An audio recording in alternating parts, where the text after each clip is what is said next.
Welcome to my April TBR reading vlog. This is the video in which I am going to actually read the books for my 5-category TBR monthly system that I made for 2025. I already have an April TBR video up in which I go through the 5 categories and talk about the books that I'm going to be reading today and for the rest of the week for this whole vlog. So we're going to go ahead and jump straight into the reading. In this reading vlog, I will be reading at least one book from each of these 5 categories. Number 1, Identity Recognition and Heritage Months. Number 2, Read the World Challenge. Number 3, Priority TBR, aka my 25 and 2025.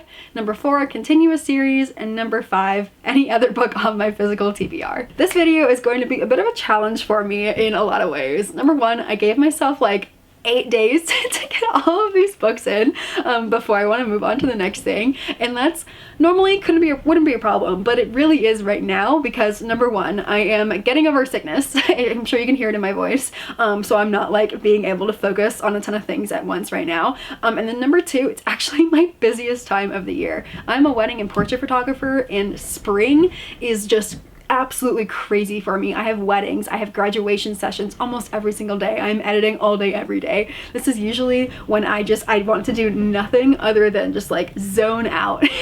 And you know, my relaxing times, normally I will read, but I'm usually so tired that I don't get much reading done. So we will see how this video goes. we will see. The first book I think I'm going to tackle is one of the 2 for identity recognition. It is April is Sexual Assault Awareness and Prevention Month, and for that I checked out from my library Know by Name by Chanel Miller. I have had this on my radar for a very long time, but I've never given myself like the push to go check it out, and I figured now is finally the time to do it. So I think this is going to be the first book that I attempt for this TBR. Okay, a little bit of an update. I'm about a third to maybe halfway through this book. The worst is happening. I am so busy with busy season that I have time to read like 1 chapter every night and then I'm exhausted. And unfortunately, this 1 chapter every night is making it kind of hard to fall asleep. So I am having a little bit of trouble getting through this book because this is like, it's detailed. Like, it is detailed. Chanel has such a way, like, she was born to be a writer. She absolutely was born to be a writer. It is one of the best like memoirs that I have ever read in my life, even though I really haven't read that many. She's just setting the bar, but she is going in very detailed into saying exactly what happened, what her life was like as she was growing up. We're getting a lot of stories about her and her family, and like I feel like I'm in the kitchen with them when she's writing them, but we also get really detailed explanations about what happened when she was assaulted, what's happening during the trial. Like, we are going through step by step. I am learning so much, not only about Chanel and her life and about like the survivor's process of going through everything, but I'm also learning a lot about our own judicial system and how everything is just so beyond fucked up. Like, I know that it's fucked up, but going through this story is just like opening my eyes and leaving me deeply unsettled. And that is entirely what this book is going to do. It really should be required reading for almost everyone, in my honest opinion. Like, there is so much going on in here and so many quotes. Oh my goodness, so many quotes. There's a lot of Chanel learning to deal with a lot of comments online in which people are questioning, like, why were you dressed like that? Why were you out at night? And obviously as women, we can really relate to these. And she also, she goes somewhere new and she is constantly accosted on the street by men, and you know, it's something that we can all relate to. And the whole time she's just like, you know, retelling these experiences that are just, they're gut-wrenching, but they're also so realistic to something that, you know, did happen to her and happens to all women, and it is so unfortunate. And she's, you know, going through and trying to, you know, survive the best way she can in these situations. And she's going through being like, but why do we have to think like this? Like, there's one example in which she bought like a piece of furniture or something from a couple off Craigslist, and the woman is like, all right, do you like want us to go inside? Like, it's totally okay if you don't, like, we're Craigslist people, like, you know, don't worry about it. And the husband is like, what do you mean? Like, how else is she gonna move the desk in or something? And it's like, you know, this moment of connection between Chanel and this woman, because like obviously this is something we think about, but it never crosses his mind. And there's just so many moments like this where like she is giving such a voice to all women and all the experiences that we go through, while also just completely calling out how much bullshit it is. So it feels weird to say that I'm enjoying this book, but I am. It's validating a lot of experiences and also putting to words the frustrations that we feel along the way. It is now, thankfully, Saturday, and that's normally backwards for me because weekends are usually my busy seasons, but this weekend happens to be like the only weekend until like August that I'm open. And so I've decided to take the whole weekend off. I just want to read and relax and have a good time. But I was walking around my downtown today. Actually, I go to the farmer's market, the first time in months that I've been here and available for it. And I was walking around and I found this, hold on. There was a guy selling used games and I found a Hobbit Game Boy game. And oh my God, as people know, I have just recently relaunched myself back into the world of Lord of the Rings, like after clawing my way out in high school. And I found this for $10.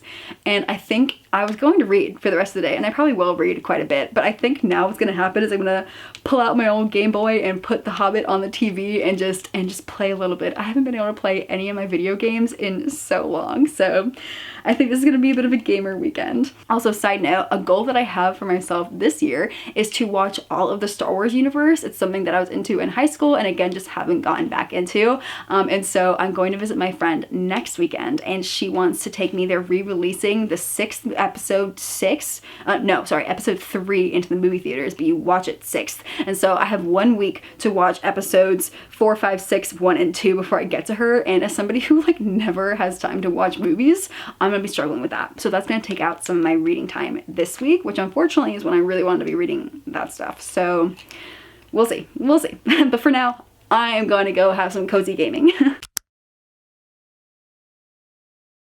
I just sat here for the last 3 hours to finish Know My Name. I knew that I really needed to sit down and finish it this weekend. Otherwise, I was just going to continue to read like 1 chapter a night because that's all I really had the capacity to read at that point. And it was just, it was kind of ruining my sleep, to be honest. Obviously really heavy hitting topic that a lot of us can relate to in a lot of ways. And so I'm really happy that I was able to just kind of, I don't want to say like push through to the end, but I'm happy I was able to finish out the book.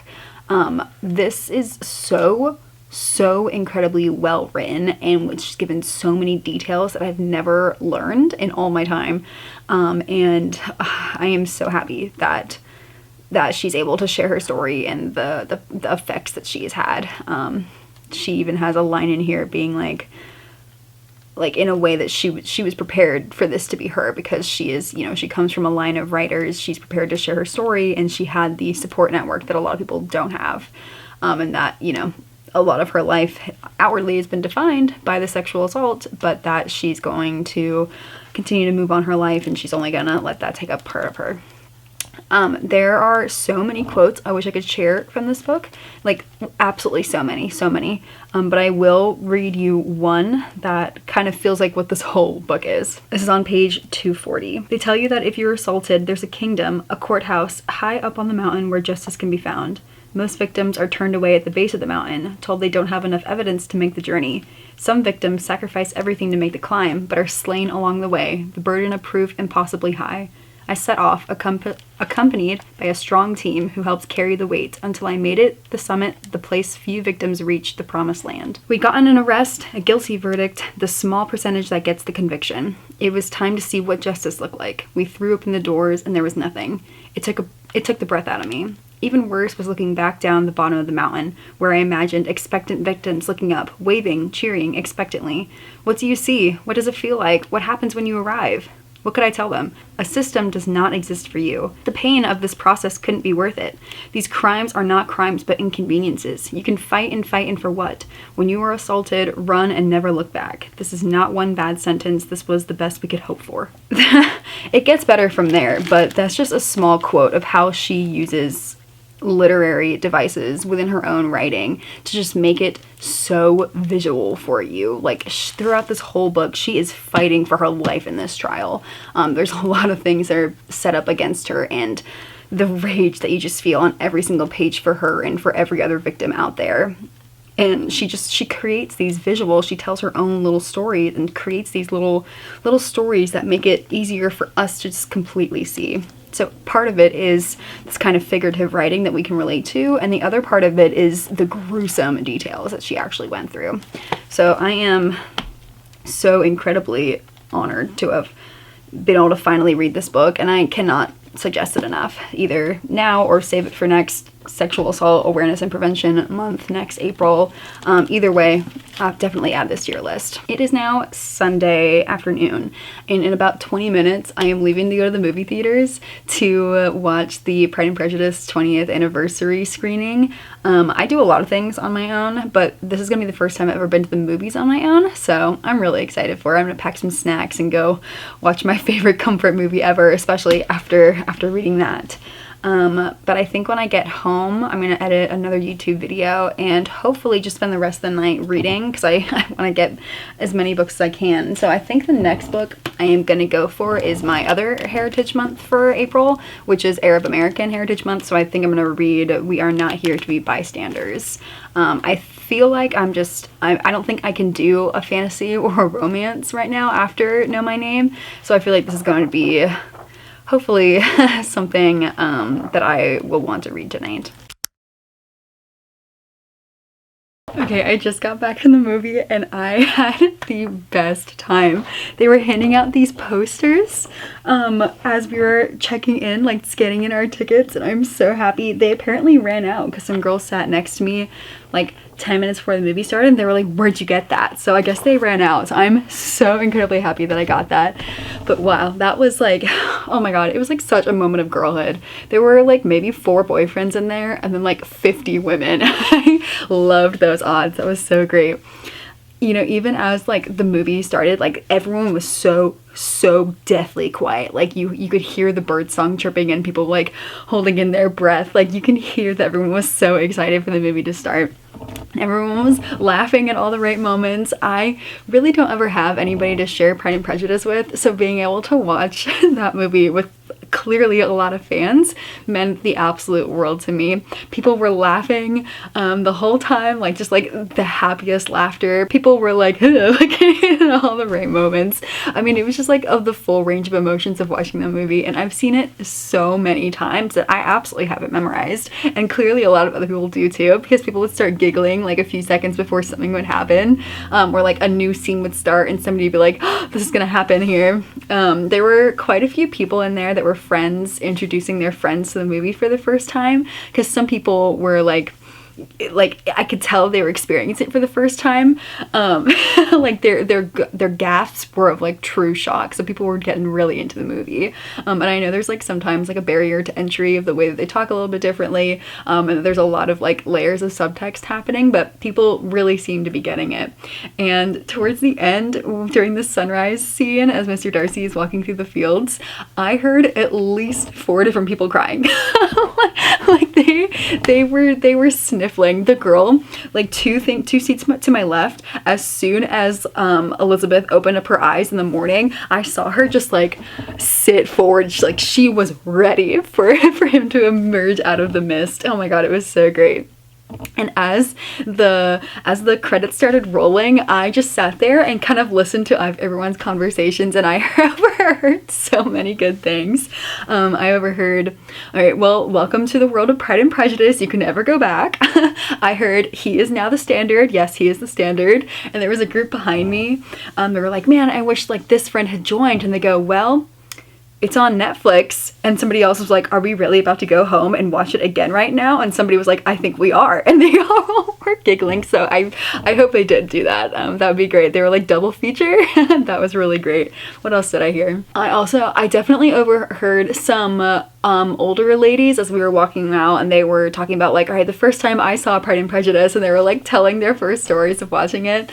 Oh man, it was just such a moment of girlhood, and I am so excited. In my town, I'm not entirely sure how often it's playing elsewhere, but in my town it's only playing on Sunday and Wednesday, and I couldn't find anybody to go with me on Sunday because again, I have no friends that like Pride and Prejudice, so I went today by myself. But I got a friend to go with me on Wednesday. She's never seen it before, and obviously like one of my favorite movies ever, only playing twice on the big screen like ever, I'm gonna take full advantage of it. So I will be going again in a few days. Something that was really fun is that I noticed, like I always notice new things when I rewatch this movie, but I've seen it so many times that obviously I notice less and less now. But on the big scene, there were a few details that I never noticed, like on my own TV or on my laptop or wherever I'm watching it.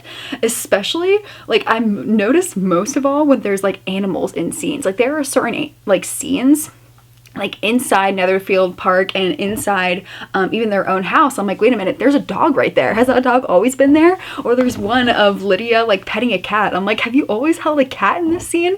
There's also one on the dinner table in which there's like a chicken, but it's like made out of food, but it's like somebody like made up a chicken. I'm gonna have to take a picture the next time. Like I was like, there's no way that I've never noticed these things. But yeah, it's just I just love this movie so much, and I'm just like staring down at this poster. I am so incredibly happy I got it. But yeah, what an experience, and experiencing that with so many people, like people that clearly love it, people that have never seen it before and now hopefully love it, seeing new things, and just like, oh, what a great night.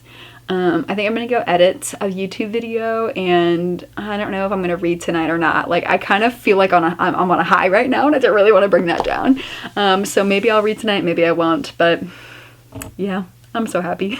Okay, I have absolutely no idea what I vlogged last. I've had such a busy spring season. I have grad sessions every morning and every evening, and I'm spending most days editing. So it has been quite crazy, but I did finish a couple more books. I did finish We Are Not Here to Be Bystanders by Linda Sauersau. I know that I've seen her face before and I've heard her name, but it just like never kind of connected in my brain who she was or what she did. And so reading her book, it honestly, I read it in like 24 hours. I read it so fast. It is very, very quick read. It's a very easy read. It's super informative, and a really, really great kind of like initiator into who she is and how much she has done in the activism community for the US. It was like hard to read in the sense that like the things that she's fighting for are things that we're still fighting for right now, 5 years later, and honestly even harder than before. But really easy in a way to read because it was written in such a hopeful manner. Like everything that she's talking about in her books is because she believes in it so hard, and she says the fight that she's fighting like for Arab Americans and for Palestinians and for women and against police brutality against minorities and all these things. And then she shows about what she did to help activate, like get people together in that time, and then she follows up being like, this is what we got past. So it's written in a very hopeful tone, and I flew through that book. Absolutely such a great read. I highly recommend it. I'm really happy I read it. And then I did go on my walk to start listening to The Late Homecomer, and then I got through a good chunk of it, like 25%. And then the next day I went on another walk and continued listening to it, and then I kept listening to it as I was eating, and I kept listening to it until I got like 75% of the way through last night. And then today, as I was doing some editing, I managed to listen to the last 25%. And I really did not know anything about Laos or anyone from Laos. I really didn't know anything about the Hmong people who are a part of that region. I think it's like a cultural identity. I still need to watch my Laotian YouTube video, so I'm not entirely certain about everything online. But I know I did learn a lot, particularly of this one family's experience of fleeing from Laos into Thailand and then eventually into the United States. And I had no idea that there's like a huge population of Laotians in California and then in Minnesota, really randomly. That's where her family ended up. And so I learned a lot through the stories of her grandmother, her mother, and of her growing up, especially as like an immigrant where English is not her first language, and there were a lot of barriers along the way. Unfortunately, the whole last like quarter is all about her grandmother's death, and that was kind of hard to get through. Not in the way that it was like difficult to read, but in the way that like her grandmother's death obviously took such a heavy toll on the whole family. She said that she had like over 200 grandkids by the end, because there were just so many people, but in the way that the death just like dragged out for so long that I was like, oh my goodness. Like, so that was kind of hard to read. So do I recommend this book? I mean, maybe if you're into Laos history, or you want like a personal story about a family who is fleeing from a very terrible situation. Otherwise, I can't really recommend it, particularly because of the ending. And it was a whole thing with the grandmother that was pretty hard to read. So I do still need Priority TBR, Continuous Series, and Physical TBR. But the Continuous Series that I picked out, A Pirate's Life for Tea, it still has a very long hold on my library, so that's not gonna happen right now.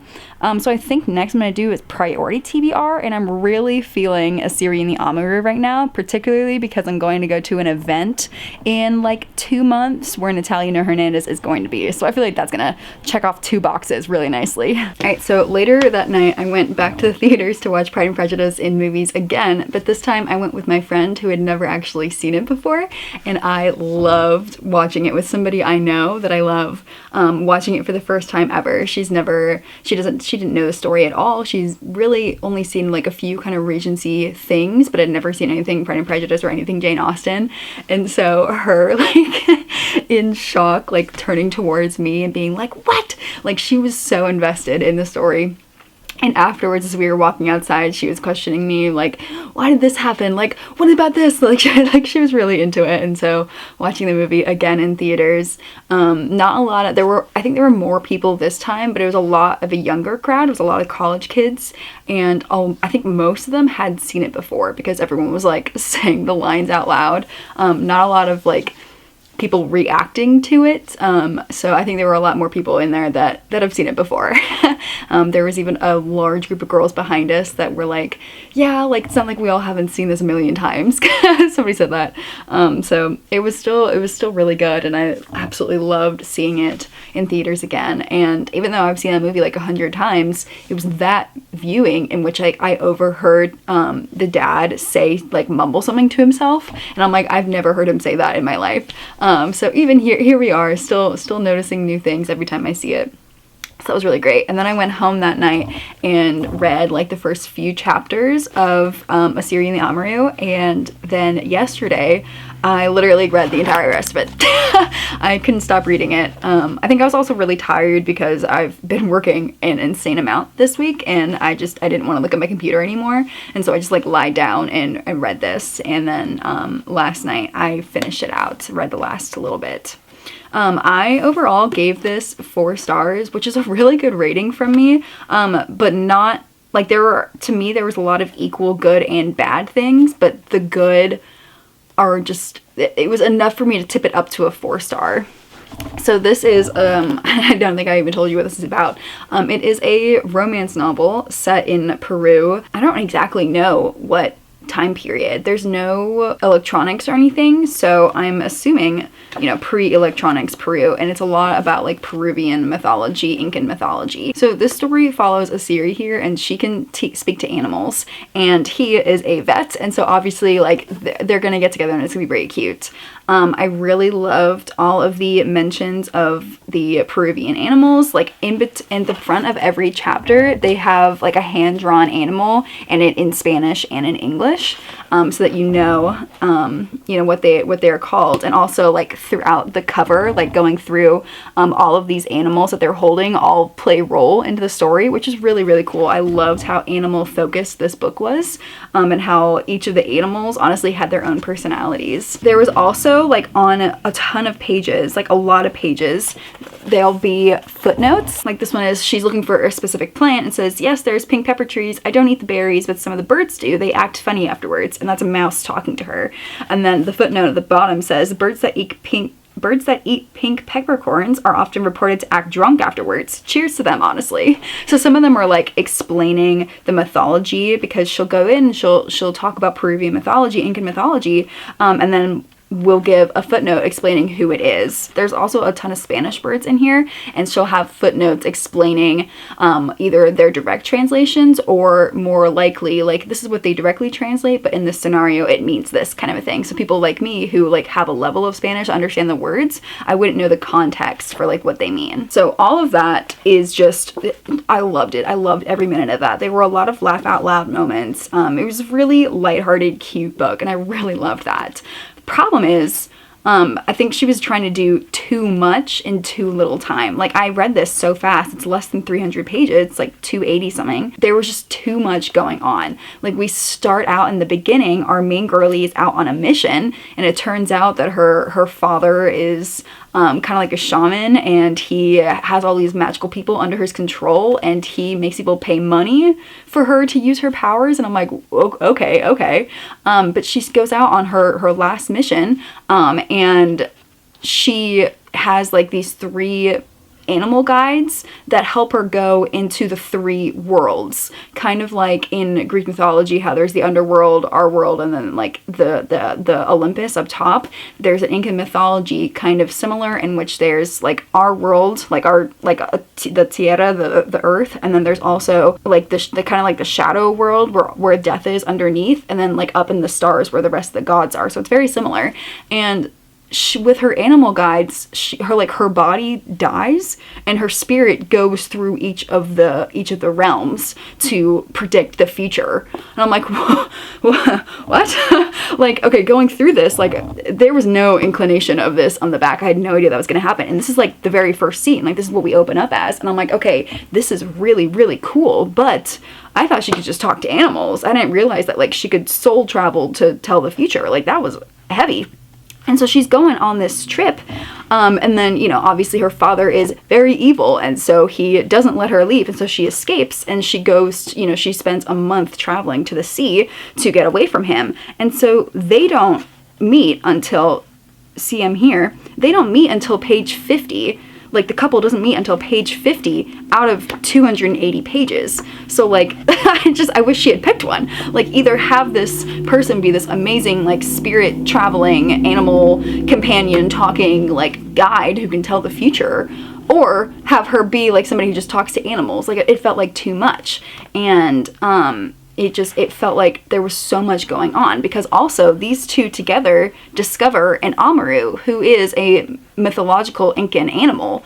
And so there's also like that on top of the speaking to animals and running away from her father. So there's a lot going on. And unfortunately, that kind of made the rest of the book suffer, because it feels pretty much like insta-love. They both see each other for the first time out in the woods. She's seen like nobody ever. And they're both like, wow, you're the most beautiful person ever. And their interactions go very poorly for some pretty shallow reasons, in my opinion.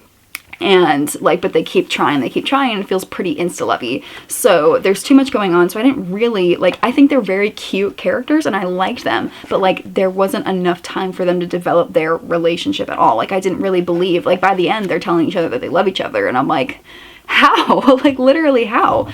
And it also, so not only does that lack, but also pretty much all of the characters in here feel super two-dimensional to me. Like, he thankfully has, like, so he has ADHD rep, right? Like, he is a very sweet, kind-hearted animal vet, but he talks too much, and that's like essentially all of his personality. Like, he loves animals and he talks too much, and like that's all. And then she's kind and talks to animals, but like she's trying to lead her own life, so she's trying to hide the secret from everybody else so she can talk to animals, and that's pretty much it. So like, I love the idea of this book. I really loved just like some of the execution of it, turning the page, like getting the footnotes. Like, it was a very enjoyable experience to read, but like I can't help but think critically that there was just too much going on, and it made most of the book suffer. So I feel, and this is an indie published book, so I feel like if there was a bit more to it, maybe she cut out some of it, or just like kind of decided what she wanted it to be. Either that, or like make the book twice as long if you want to include everything else. So like I did still like see, hearing all of these out loud, like, I'm like, wow, did I really rate it 4 stars? But I really did enjoy the book, and I did read it very quickly. I wish that there was either another level of editing or somebody to kind of critique these higher level things and be like, hey, pick and choose, please. Also, I will say, the writing is very simple. Like, it is very easy to understand going through it. So it feels like a YA novel, like written about, but she's 27. Like, oh my God, like I've never read about a 27-year-old main character before. That was amazing. But it reads like a YA book, but then there's like 3 smut scenes in here, and they're pretty graphic. And I'm like, oh my God, like it's jarring. Like, the writing is so simple. Like, we're just barely getting to know each other, and suddenly they're like grinding on each other and having sex out in the woods, and I'm like, oh my God. So like it felt like a jump scare, honestly. So yeah, there was too much going on in it. I love the idea, and I think it's still a very fun book, and I am absolutely going to read the next book in the series, which has no release date that I can find anywhere. So I think I would recommend this, but like with the caveat of knowing like this is not going to be the best book you've ever read. And with that checks off another book off my priority TBR for the year. I do still have one Heritage Month book that I want to listen to, but it's fantasy, and I'm not really in a fantasy mood right now, which is very weird for me, to be honest. And so I do need to continue a series and read something off my physical TBR. And yesterday, a cowboy romance came out that I've been looking forward to so much. It's a third in a series, and so because my audiobook for the book I had wanted to do for a continuing series isn't like on, like I don't have it yet from my library, I'm still waiting on it, I've decided I'm now going to read Sawyer by Jessica Peterson for my continuous series, and I am beyond excited. I've been waiting for this book for so long. It is absolutely my favorite cowboy romance series that I've ever read. Alright, it is now Friday, and I am about to go visit family for the weekend, but I did get 39% of the way through my cowboy romance. I am also vlogging all my cowboy romance reads, so I'll go into more detail in that vlog, but this one is so far my least favorite of the 3 in the series by Jessica Peterson, because I forgot that he's a single dad and the love interest is a single mom, and so the first bit of it was so good. Like, they're out on the town and they have a lot of chemistry on the dance floor, and they end up hooking up, and so the smut starts out right on chapter 4 and 5, and I loved like their chemistry and I really love the characters. But then after that, there's like a 3 months later, and now they're living in the same town, she has a new job, and the kids are now part of it, and it's very heavy on the, you know, the morning tantrums and the dirty diapers and all this stuff, and I'm not about that. Not about that at all. I am very openly child-free, and yeah, so this is not the most enjoyable read for me. It's still written really well, and I still really enjoy all the characters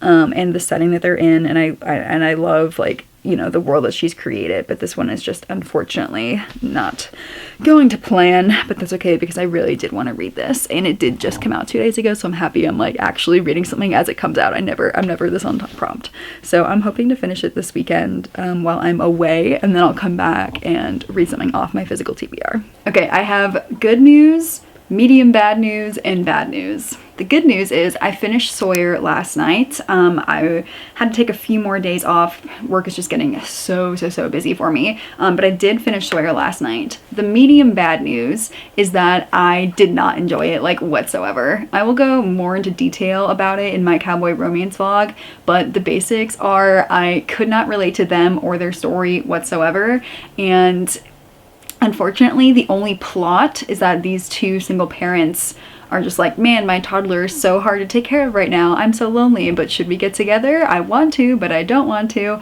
And that was the whole plot. The first 2 books, the plot was so much more. They were unique, and this plot just feels like every other cowboy romance. And unfortunately, in the epilogue of this book, she hinted at, or just directly told us, the trope for the 4th book, which comes out in December. And I've been looking forward to that couple since the first book. I've been shipping them so hard, and unfortunately, I'm sure you can guess, I'm not going to tell you, but I'm sure you can guess, I am so not looking forward to it. I am really disappointed because now it just feels like this series is like every other cowboy romance series out there, because these tropes happen to be in literally every series, and I've read a ton of them at this point.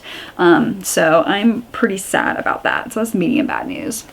And then the bad news is that today is actually May 1st, which means I didn't complete my April TBR during April, but that's okay because the only thing I didn't do was just read one more book on my physical TBR, so that's fine.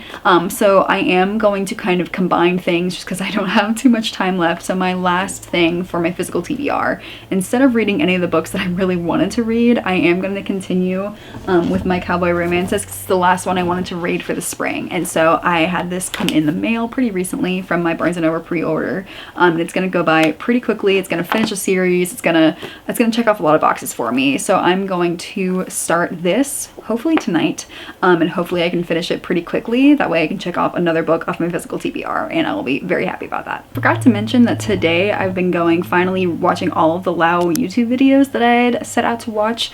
A lot of them are history related, so kind of learning the history about it. A lot of them are like documentary style, and then there's some of travel vloggers today that are going to like visit the country, either stay there longer or short term, just so I can get a visual and, like, you know, see what people are seeing today kind of thing. I learned very quickly that it is not Laos, it is Lao. I had no idea. now I know. Okay, some final updates for my April TBR reading vlog. It is now the first week of May, but that's okay. Okay, first a little life/movie update. I never got to, the plan was for me to watch all of the original trilogy and the first 2 prequel movies during last week so that my best friend and I could go into the movies to watch the re-release of Revenge of the Sith, which is the episode 3 in the Star Wars franchise, so it's the last of the prequels. And in that week, I watched absolutely none of those because I was just so beyond busy. So what we actually ended up doing, because I've seen the movies before, it's just been a very long time, so I knew what happened, but it just like still felt new to me. So what we ended up doing is I spent the entire first day of my like weekend away from home with her, and we watched episode 1 and 2, and then the first Clone Wars movie, and then the first couple episodes of the Clone Wars series, which I had never seen before. So we were kind of doing it out of order. We were watching the prequels first, and then I would go back and watch the originals so that we could go and have enough time to go see Revenge of the Sith in theaters. And oh my god, that was the most goated move ever. I am so happy I got to see the Obi-Wan versus Anakin duel in the lava planet on the big screen. Oh my god, I had full body chills for like 30 minutes. It was so good. It was so good. I'm so in it now. So I spent the whole day with her just watching all the Star Wars stuff. And then the next day, my Australian family members came in and I drove them around DC so that they could see around, and we hung out for a little while, and then I came home and got right back to work. And while I was back at work, I finished off Sawyer, and then I started Wild and Wrangled, and the first like third of the book was fantastic. I was really relating to Dusty, who is this guy, and this is the 4th and final book in this series, and essentially we've been hinted at this couple for the whole series now.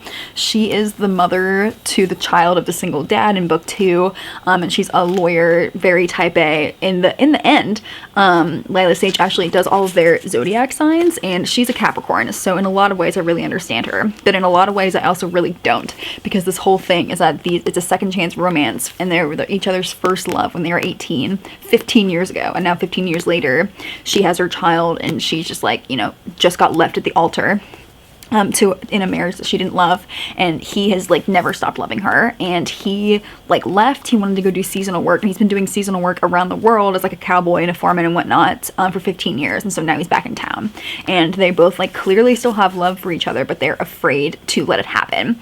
He is like a puppy dog, like down bad for her the whole time, and everyone can see it, and so can she, but she's just like afraid to get it back in. And so for the first third, I was really into it because I didn't know their history. I was really relating to both of them in a lot of ways. And then it started around the halfway point, it started feeling a little bit imbalanced to me, in which he was just giving and giving and giving and giving, and she was just like pushing him away, and I'm like, look, boy, stand up for yourself and like quit it. Like, I was not shipping them because she clearly has a lot of, you know, personal issues. She cannot be dealing with this right now, but like he was not giving it, and so I was having a really hard time getting through this book. Clearly I still tabbed a ton. There were some really cute moments, and by some I mean like maybe 4 in which like I was actually happy. I loved way more so all the side characters that we've loved throughout the whole series, and so I really didn't want to keep reading this, which is a problem. So instead, May 4th came up, and of course I started watching the originals on my own, and so I watched the original 3 movies for Star Wars, and oh my god, so good, so good. I was in the fandom in high school, and then I stopped. Same with Lord of the Rings. I was in the fandom for both of them in high school, and then I stopped when I went off to college, and then when I was traveling for a while. But I can very safely say that I am back. I am back in it. Definitely a Star Wars nerd now. I really want to continue to watch everything else that I have on the list, but I think I want to immediately rewatch the prequels and the original trilogy again before I move into the rest of the Clone Wars series and then everything after that. We'll see. I'm in a very much a watching mood right now, and I'm very rarely in like a watching mood. I don't watch a lot of TV or movies. Like, this never happens. I'm a reading girl. So we'll see how long how long this works. I feel like being back in a fandom though is really helpful. So while I was watching all of those, I was watching those instead of reading this, until finally I did end up finishing this, and I think I gave this like a 3.75 star. It was not a four star for me. I think if this was a standalone novel, I probably would have DNF'd it, to be completely honest. And if I had finished it, I probably would have given it like a 2. But because it exists in the greater context of this series, and that because there were so many, like I have a lot of gray tabs in here, which means I really connect with this quote, that kind of bumped it up for me. And what really sealed the deal, truly, was at the end. This is the Barnes & Noble exclusive version. There's a whole series here, or a whole chapter here, that is the wedding day of the first couple, and I didn't really enjoy their book, but it was more so like the culmination of all 4 books together, and it just like made me smile, and I was like almost tearing up a little bit, because it was very sentimental and very cute. And then the last few lines kind of ruined that, but I was like, whatever.